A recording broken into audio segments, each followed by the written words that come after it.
Magandang tanghali mga kapatid.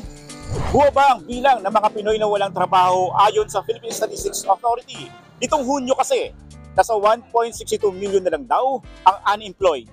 Mas mababa kumpara sa higit 2 milyong individual noong Mayo. Sa tingin nyo mga kapatid, saang trabaho magaling ang mga Pilipino? Tara samahan nyo ako at magtatanong tayo dito. Sa sa mga mason, o sa mga skilled worker, mason, electrical, electrician, welder, mga ganun. Mga domestic helper, kagaya ng nurse. Mga technical po na trabaho kasi di ba karamihan po ng mga nasa abroad natin puro mga skilled worker. More on skilled worker po. Dahil yun yung demand sa ibang bansa dahil masisipag yung mga Pilipino. Depende sa klase kung anong alam niyang trabaho. Katulad ko, driver ako ng truck, doon ako magaling. Gawain bahay, ganyan. Kapag pagtatrabaho ng factory workers, ganyan.